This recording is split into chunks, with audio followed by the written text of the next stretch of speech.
Surprise online learning centre में आप लोग का स्वागत है। मैं हूं अंकित पांडे, आया हूं आपको पढ़ाने केमिस्ट्री। आप पढ़ रहे हैं इस समय वैद्युत रसायन और आज की हमारी टॉपिक होने वाली है वैद्युत रासायनिक सेल। वैद्युत रासायनिक सेल यानी सेल के दो प्रकार थे, एक वैद्युत अपघटनी सेल और दूसरा वैद्युत रासायनिक सेल। वैद्युत अपघटनी सेल जिसकी सहायता से हम जो है रासायनिक ऊर्जा से वैद्युत ऊर्जा से जो है रासायनिक ऊर्जा जनरेट करते थे। और ये जो हमारा वैद्युत रासायनिक सेल है, इसकी सहायता से हम रासायनिक ऊर्जा से जो है वैद्युत ऊर्जा जनरेट करेंगे। अब चूंकि ये टॉपिक अब शुरू होने जा रहा है, तो इससे पहले आपको क्या चाहिए कि जो प्रीवियस के 3 लेक्चर हमने दे रखे हैं उसको अच्छे से आप लोगों को कंप्लीट होना चाहिए। वो अच्छे से अगर कंप्लीट हुआ तो ये आपको समझने में बहुत ही आसानी होगी। वो 3 लेक्चर कौन कौन से? आपको वैद्युत अपघटनी सेल, लवण सेतु और जो रिएक्शन टाइप वाले जो हमने अभी प्रीवियस में जस्ट इससे पहले वाला जो लेक्चर है उसको अगर कंप्लीट आपने कर रखा है तो ये बहुत ही आसानी से समझ में आने वाला है। वैसे होता क्या है कि एनसीईआरटी में ये जो है अपना पहला टॉपिक है। जब आप एनसीईआरटी का विद्युत रसायन चैप्टर शुरू करते हैं तो उसका पहला टॉपिक है। लेकिन मैंने उचित समझा कि पहले हम बेसिक यानी छोटे छोटे कॉन्सेप्ट को क्लियर करते हुए अब यहाँ तक आते हैं। यहां तक आने का तात्पर्य ये नहीं है कि हम अब ये चैप्टर को अब फिर से शुरू कर रहे हैं, नहीं। एनसीईआरटी में क्या है कि इस चैप्टर के बाद वो छोटे छोटे टॉपिक दिए गए। मैंने क्या किया कि वो छोटे छोटे टॉपिक को जो है पहले कंफर्म किया, पहले कंप्लीट किया, ताकि ये टॉपिक अच्छे से समझ में आए। यानी वैद्युत रासायनिक सेल में जो आज गैल्वेनिक सेल, वोल्टीय सेल या फिर जिस तरीके के जेडन कॉपर सेल, इन सब की जिंक कॉपर सेल, इन सब की जो बात होने वाली है ये काफ़ी अच्छे से समझ में आए। इसके लिए हमने जो है जो एनसीईआरटी में बीच के टॉपिक थे उसे हमने पहले कंप्लीट कर दिया, क्लियर कर दिया। अब एनसीईआरटी में देखिए आप इसे बहुत लंबे में ले जाएंगे, लेकिन अब हमारे लिए बहुत ज़्यादा लंबा नहीं रहा इसका जो है मेन पॉइंट। क्योंकि क्यों क्या हो गया, हमने हमने जान लिया एनोड क्या होता है, हमने जान लिया कैथोड क्या होता है। एनोड पर ऑक्सीकरण होता है, कैथोड पर अपचयन होता है, लवण सेतु का कैसे कार्य होता है और वैद्युत ऊर्जा से जो है रासायनिक ऊर्जा कैसे जनरेट होती है ये जान लिया। आज हम जानने वाले रासायनिक ऊर्जा से वैद्युत ऊर्जा कैसे जनरेट होगी। और ये सारा का सारा खेल किस पर डिपेंड है? पोटेंशियल पर है, इलेक्ट्रोड पोटेंशियल पर है कि जब दो इलेक्ट्रोडों का आपस में संपर्क में लाएंगे तो उसमें विभवांतर स्थापित होगा और वही विभवांतर हमारा जो है क्या उत्पन्न करेगा, करंट उत्पन्न करेगा, एक तरीके से कहें, या फिर हम कहें विभव उत्पन्न करेगा। वही विभव जो है हमारा क्या होगा, वैद्युत ऊर्जा होगा। तो इस टॉपिक के लिए हमें प्रीवियस के 2-3 लेक्चर हमें जो कंप्लीट रखने चाहिए और उम्मीद करता हूँ आपने अच्छे से कंप्लीट कर रखा होगा। तो चलिए इसके डिफिनीशन की बात कर लेते हैं कि वैद्युत रासायनिक सेल का डिफिनीशन क्या होगा। तो वह सेल जिसकी सहायता से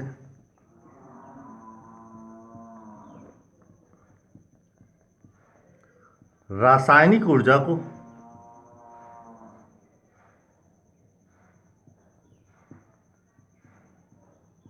वैद्युत ऊर्जा में परिवर्तित किया जाता है,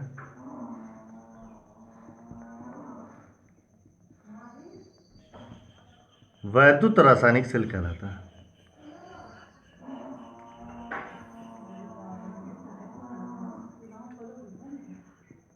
सेल कहलाता है। चलिए इसका यही सीधा सीधा तात्पर्य है कि रासायनिक अभिक्रिया द्वारा क्या जनरेट करना, वैद्युत ऊर्जा जनरेट करना। यही इसका जो है मोटो मोटो क्या है, मोटिव है पूरा का पूरा।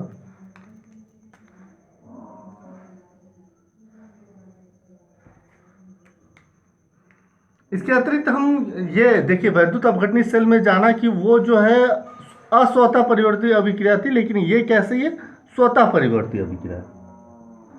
यह एक स्वतः परिवर्ती अभिक्रिया है। स्वतः परिवर्ती अभिक्रिया के बारे में आप जानते हैं कि उसमें इस केस में डेल जी कैसा होता है। इस केस में, और हालांकि डेल जी के बारे में हम बता दें तो डेल जी बराबर होता है del H minus T del S, है ना। अब इस स्थिति में हमारा क्या होगा, इस स्थिति में डेल जी इज नॉट, या फिर हम कहें कि del G is greater than zero होगा, माफ करिए, del G is less than zero होगा, यानी डेल जी का मान कैसा होगा, डेल जी का मान ऋणात्मक होगा। और इसके बारे में बहुत ही अच्छे से हमने जो है चर्चा कर रखा हुआ है, तो इसलिए इसमें विशेष बहुत ज़्यादा चर्चा करनी नहीं है। अगर आपको इसके बारे में, डेल जी के बारे में और जानकारी चाहिए तो वैद्युत अपघटनी सेल वाली जो है टॉपिक जाके देख लीजिए, या फिर मैं ऊपर आई बटन में जो है रख दूंगा, वहाँ पे क्लिक करिए, ऊपर आ गया होगा आपके, तो वहाँ पे क्लिक करके आप जो है इसको अच्छे से देख सकते हैं। अच्छा, अब आप बात कर लेते हैं कि होगा क्या। तो हमें क्या करना है भाई, दो पात्र रखने हैं वैद्युत रासायनिक सेल में। क्या करना है, दो पात्र, ये हमारा हो गया एक पात्र, ये हो गया हमारा दूसरा पात्र। इसमें भी हमने वैद्युत अपघट भर दिया, इसमें भी हमने वैद्युत अपघट भर दिया, इसमें भी हमने एक रॉड डुबो दी, और वो रॉड कैसी होगी, जेडन की होगी। इसमें हमने क्या कर दिया, कॉपर की रॉड डुबो दी, क्योंकि देखिए जनरली हमें ऑलरेडी पता है कि जेडन और कॉपर में, जेडन एनोड होने वाला है और कॉपर कैसा होने वाला है, कैथोड होने वाला है। इस स्थिति में जो है ये हमेशा एनोड और ये कैथोड होगा, ये ऑक्सीकृत देगा, ये अपचयी देगा, और एनोड को हमने कहा है कि हमेशा किस साइड रखेंगे, बाई साइड रखेंगे, तो दाहिनी साइड इसको हमने रख दिया। ये हमारा था ZnSO4 1 मोलर सांद्रता, ये हमारा है 1 मोलर सांद्रता कॉपर SO4। अब इसमें क्या किया हमने कि इसको जो है हमने किसी बल्ब से जाके जोड़ दिया। अब बल्ब की जो पॉइंट होगी, जैसे ये जो पॉइंट होगा, देखिए यहाँ पे बहुत ही इंपॉर्टेंट है कि वैद्युत अपघटनी सेल, मैं एक बहुत ही इंपॉर्टेंट बात बताने जा रहा हूँ। जो वैद्युत अपघटनी सेल होता है अपना, वैद्युत अपघटनी सेल, उसमें एनोड कैसा होता है, उसमें एनोड प्लस होता है, और कैथोड कैसा होता है, कैथोड माइनस होता है। लेकिन वैद्युत रासायनिक सेल जो होता है, वैद्युत रासायनिक सेल, इसमें एनोड माइनस होता है, इसमें एनोड कैसा होता है, माइनस होता है, और कैथोड प्लस होता है। अब यहीं पे फिर से वही बात आ जाएगी, भाई केमिस्ट्री रटने वाली सब्जेक्ट है और केमिस्ट्री में कोई सेंस नहीं है, अपने आप ऐसे लगा, अपने आप नहीं किया गया, इसका रीजन है एनोड माइनस और कैथोड प्लस का। इसमें कई टीचर कहते हैं भाई किसे याद कर लीजिए, याद करने, मैं आपको इसका रीजन बताता हूँ कि क्यों एनोड माइनस होता है, क्यों कैथोड प्लस होता है। इसका बहुत ही सटीक रीजन है, ऐसा नहीं है कि इसमें रीजन नहीं है। तो अभी उसकी भी चर्चा मैं करूँगा, अभी मैं बताऊँगा कि क्यों होता है। तो मैं यहाँ पे एक बल्ब का पॉइंट लगा दे रहा हूँ, और हम क्या कर रहे हैं, इसको इसके जो है चार्जेस को बैलेंस करने के लिए इसमें हम क्या डाल देंगे, साल्ट ब्रिज। क्या लगा देंगे, साल्ट ब्रिज, BRIDG, हाँ साल्ट ब्रिज। तो साल्ट ब्रिज लगा दिया। साल्ट ब्रिज हमारा, हम यहाँ पे ले सकते हैं KCl का, याद रहे KCl का हम यहाँ पे ब्रिज ले सकते हैं। अब हमने क्या किया कि ये तो हमारा कंप्लीटली तैयार हो गया। मानक अवस्था में भी है, 1 मोलर सांद्रता का भी है, 25 डिग्री सेंटीग्रेड के ताप पर भी ये रिक्वायरमेंट हो रही है। अब वैद्युत अपघटनी सेल की अगर मैं बात करूं कि यही अगर वैद्युत अपघटनी सेल होता, तो यहाँ पे ये जो एनोड है, ये एनोड है, ये कैसा होता, ये होता प्लस, और ये कैथोड कैसा होता, माइनस। क्यों होता है ऐसा, इसलिए होता कि वैद्युत अपघटनी सेल का जो कार्य है वो है कि वैद्युत ऊर्जा को कहाँ देना, रासायनिक ऊर्जा में कन्वर्ट करना। तो जो ऑलरेडी वैद्युत ऊर्जा का स्रोत है, विद्युत का स्रोत है, तो उस जगह पर हमेशा क्या होता है, एनोड क्या होता है, प्लस होता है, और कैथोड क्या होता है, माइनस होता है। यानी जो खुद विद्युत का स्रोत है, जहां से विद्युत उत्पन्न हो रही है, वहां पे क्या होता था, विद्युत से हम क्या करते थे, रासायनिक अभिक्रिया कराते थे। तो रासायनिक अभिक्रिया कराने के लिए हम किसी पात्र में इलेक्ट्रोड को डुबोते थे। तो जो परिपथ जहां से मतलब करंट उत्पन्न हो रहा है, वो जहां पे पॉजिटिव टर्मिनल पर जाएगा वो ऑलरेडी एनोड होता था, और जो नेगेटिव टर्मिनल पर जाता है वो ऑलरेडी क्या होता है, जो है कैथोड होता है। लेकिन अब यहाँ पे एनोड माइनस किस प्रकार से हुआ, तो देखिए ये जो परिपथ है ये हमारी रासायनिक अभिक्रिया का, अभी मैंने इससे पहले बताया जो स्पॉन्टेनियस केस है, जो स्वतः परिवर्तित अभिक्रिया का केस है, ये रिएक्शन के अकॉर्डिंग है कि वो अपने आप रिएक्शन होगी होगी, उसको आपको करवाने की जरूरत नहीं है। इसमें Zn जो है Zn कापर कापर SO4, तो Zn यहाँ पे पिघलना शुरू होगा, Zn डबल प्लस बनाना शुरू होगा, 2 इलेक्ट्रॉन मुक्त होगा, ये 2 इलेक्ट्रॉन की जो प्रवाह होगी वो इस दिशा में होगी, और वहां से ये इलेक्ट्रॉन इस दिशा में इसके पास आएगा। कापर यहाँ से copper SO4 copper double plus दे ही रखा है, यही 2 इलेक्ट्रॉन ग्रहण करके क्या बना देगा, कापर बना देगा। ये रिएक्शन ऑलरेडी है, और करंट का फ्लो कैसा होगा, इसके विपरीत होगा, यानी विद्युत धारा इसकी क्या होगी, विपरीत, इसकी विपरीत बहेगी। ये तो मान लीजिए जनरली। अब एनोड माइनस कैसे हुआ, देखिए रासायनिक अभिक्रिया जब होगी और इलेक्ट्रॉन जो है प्रवाह होगा, विद्युत धारा रिवर्स में प्रवाह होगा, तो ये इस एनोड और इस कैथोड के जो प्लेट लगे हुए हैं, इन तार को कहाँ जोड़ा जाएगा, किसी ऐसी जगह जिसको वैद्युत की आवश्यकता है, जहां पे उसको वैद्युत को ग्रहण करके वो क्या कर सके, कार्य कर सकते हैं। जैसे बल्ब की बात करूं तो बल्ब जल सके, तो हर एक परिपथ में पॉजिटिव और नेगेटिव टर्मिनल होता है। क्या होता है, पॉजिटिव और नेगेटिव टर्मिनल। तो मान लेते हैं ये पॉजिटिव टर्मिनल है और ये नेगेटिव है, तो पॉजिटिव को कहां से जोड़ना होगा, हमें एनोड पर जोड़ना होगा। क्या करना होगा, पॉजिटिव को हमें एनोड पर जोड़ना होगा। तो ये तो परिपथ का प्लस और माइनस है, और कैथोड को किससे जोड़ना होगा, माइनस से जोड़ना होगा।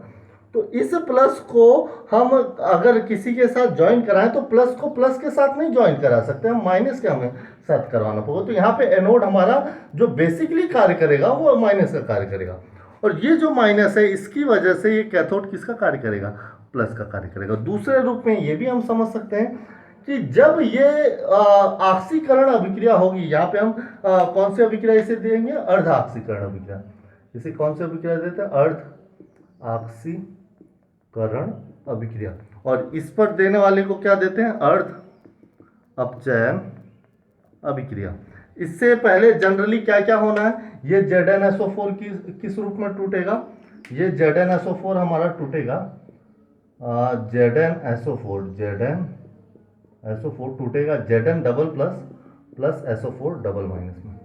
ये कापर SO4 किस में टूटेगा, copper double plus plus SO4 double minus में। अब ZnSO4 टूट गया, कापर SO4 टूट गया, तो इस अर्ध ऑक्सीकरण अभिक्रिया के अंतर्गत क्या होने वाला है, ये Zn जो है, ये जो Zn है ये किसकी तरह बनाएगा, 2 इलेक्ट्रॉन त्याग कर क्या बनाएगा, Zn डबल प्लस आयन बनाएगा। यही इलेक्ट्रॉन, ये अब यहाँ पे देखिए ये Zn धीरे धीरे इसमें पिघलना शुरू होगा, तो इससे क्या होगा कि ये इलेक्ट्रॉन जो है यहाँ पे जनरेट होगा। इलेक्ट्रॉन अगर इस पर जनरेट होगा तो ये कैसा हो जाएगा, पूरा परिपथ क्या हो जाएगा, नेगेटिव हो जाएगा। क्या हो जाएगा, पूरा परिपथ नेगेटिव हो जाएगा, और यही नेगेटिव से इलेक्ट्रॉन जो है फ्लो करके कहाँ जाएगा, कैथोड। इसलिए भी एनोड माइनस होता है और कैथोड क्या हो जाता है, प्लस, क्योंकि इलेक्ट्रॉन कहाँ जा रहा है, उस पर। जैसे यहाँ पे आएगा तो इलेक्ट्रॉन जब यहाँ पे यहाँ तक आ जाएगा, तो इसमें से जो कापर डबल प्लस है, ये कापर डबल प्लस इन्हीं 2 इलेक्ट्रॉनों को एक्सेप्ट करके, यानी कि इसके द्वारा त्यागे गए 2 इलेक्ट्रॉन को एक्सेप्ट करके क्या बना लेगा, कापर सॉलिड बना लेगा, कापर सॉलिड। तो ये कापर इस पर जमा होने लगेगा। तो ये सारा खेल है कि एनोड क्यों माइनस हुआ और कैथोड क्यों प्लस हुआ। तो ये भी तरीका आप जो है अच्छे से समझ सकते हैं। तो इलेक्ट्रॉन का फ्लो जिस दिशा में होता है उसके जस्ट विपरीत दिशा में वैद्युत धारा का क्या होता है, फ्लो होता है। तो वैद्युत धारा का इस तरीके से जो है प्रवाह हुआ। अब इसमें और हम क्या पढ़ लेते हैं, जनरली तो हम सब पढ़ चुके हैं। तो ये दोनों आपस में जब इस तरीके से अभिकृत करते हैं तो जो वैद्युत या विभवांतर स्थापित होता है, वही विभवांतर हमारा क्या करता है, विद्युत धारा उत्पन्न करता है। जनरली इन दोनों के केस में हमारे कितने इलेक्ट्रोड जो ईएमएफ की अगर मैं बात करूं तो कितना उत्पन्न हुआ, प्लस 1.1 इलेक्ट्रॉन वोल्ट। ये तो आप जान ही रहे हैं, या फिर इसको हम कह देते हैं वोल्ट। इसको रिएक्शन के रूप में हम कैसे दिखाएंगे, तो रिएक्शन के रूप में हम दिखाएंगे, माफ करिएगा थोड़ा गिर गया, मैं इसे सेट कर देता हूँ फिर से।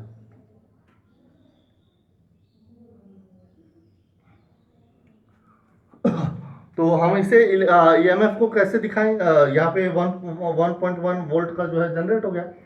अब इन दोनों को संपूर्ण अभिक्रिया में हम कैसे दिखाएंगे कि Zn solid plus copper double plus aqueous equal to Zn double plus aqueous plus copper solid, और यहाँ पे आपका जो ईएमएफ है वो कितना है 1.1 वोल्ट।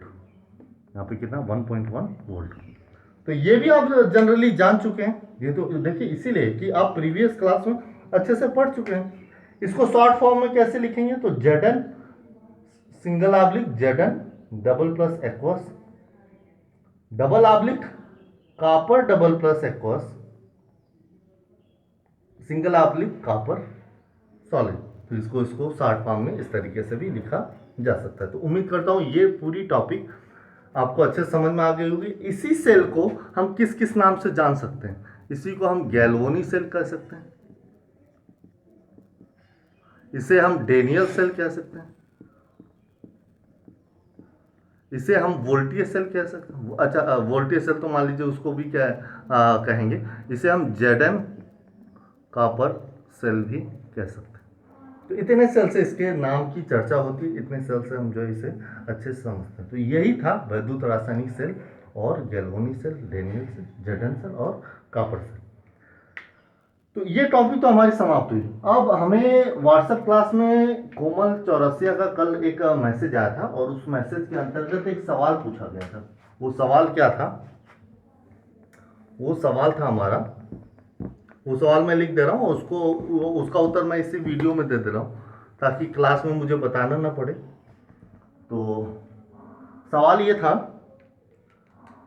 कि जलीय NaCl का Hg कैथोड पर अभिक्रिया बताएं, अभिक्रिया लिखें, क्या होगा। या दूसरे शब्दों में कहें कि जलीय NaCl का Hg कैथोड पर जो है रिएक्शन कैसा होगा, या फिर अभिक्रिया आप बताइए, या फिर क्या बनेगा, इसके बारे में भी हमें इसमें बताना है। तो देखिए क्या है कि जलीय NaCl भले है, यानी इसके केस में मैंने बताया NaCl आपका टूटेगा Na प्लस Cl माइनस, और H2O आपका टूटेगा H प्लस OH माइनस, है कि नहीं। अब इसमें जनरली हमारा क्या होने जा रहा है, तो ये देखिए बात देखिए Hg कैथोड की है, यानी कि पारे का जो है कैथोड बनाया गया। सेकेंड जो है प्लेटिनियम का, जो जहाँ पे कुछ ना रहे तो एनोड किसका है, Pt का है मान लेते हैं। और यहाँ पे जो बनाया गया, हालांकि जो कैथोड है वो मरकरी है, इसका तात्पर्य हुआ कि ये लिक्विड है, तो कोई ना कोई कंडीशन डाला गया होगा। अब इसमें होता क्या है देखिए, अब एनोड पर क्या होगा, सबसे पहले रिएक्शन, सबसे पहला सवाल, एनोड पर कौन जाएगा, Cl माइनस या OH माइनस। तो जनरली कौन जाएगा, Cl माइनस।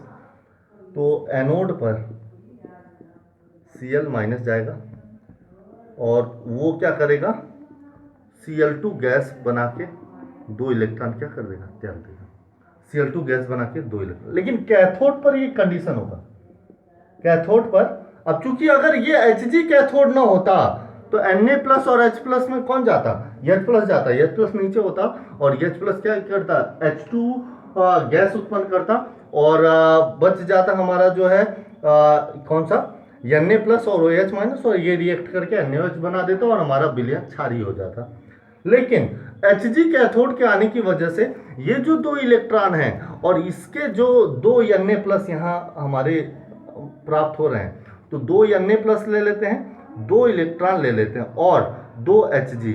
ये एक विशेषता है कि अगर ये जो मरकरी है वो जिस भी धातु के साथ संपर्क में आती है, ये चीज आपको देखिए ध्यान रखना होगी कि मरकरी धातु के साथ रिएक्ट कर धातु अमलगम बना लेती है। क्या बना लेती है, धातु अमलगम। अभी धातु अमलगम क्या होता है, मान लेते हैं धातु हमारा यम है तो अमलगम Hg, अमलगम यानी वही अमलगम बना लेता है पारे का। तो अब यहाँ पे क्या होगा कि वो रिएक्शन Na+ और H+ के अकॉर्डिंग नहीं होगा। अब क्या होगा, मरकरी आ जाएगा और 2 सोडियम आयन 2 इलेक्ट्रॉन के साथ क्या बना लेगी, सोडियम अम्लकम। तो ये हमारा उत्तर है कि इसकी कैसी अभिक्रिया होगी, सोडियम अम्लकम। तो यहाँ पे हमारा सोडियम अम्लकम बनेगा। इसको कंप्लीट रिएक्शन हम भी दे सकते हैं। तो इस तरीके से जो है ये हमारा सोडियम अम्लकम बनता है। किस केस में, Hg कैथोड। Hg कैथोड के लिए कोई भी वैद्युत अपघट आ जाए वहां पे धातु अम्लकम बनेगा, इसकी बात हमें विशेष रूप से जाननी होगी। तो उम्मीद करता हूँ ये जो है क्वेश्चन आपको अच्छे से समझ में आ गया होगा। तो आज के लिए बस इतना ही। आगे कल take care, all the best.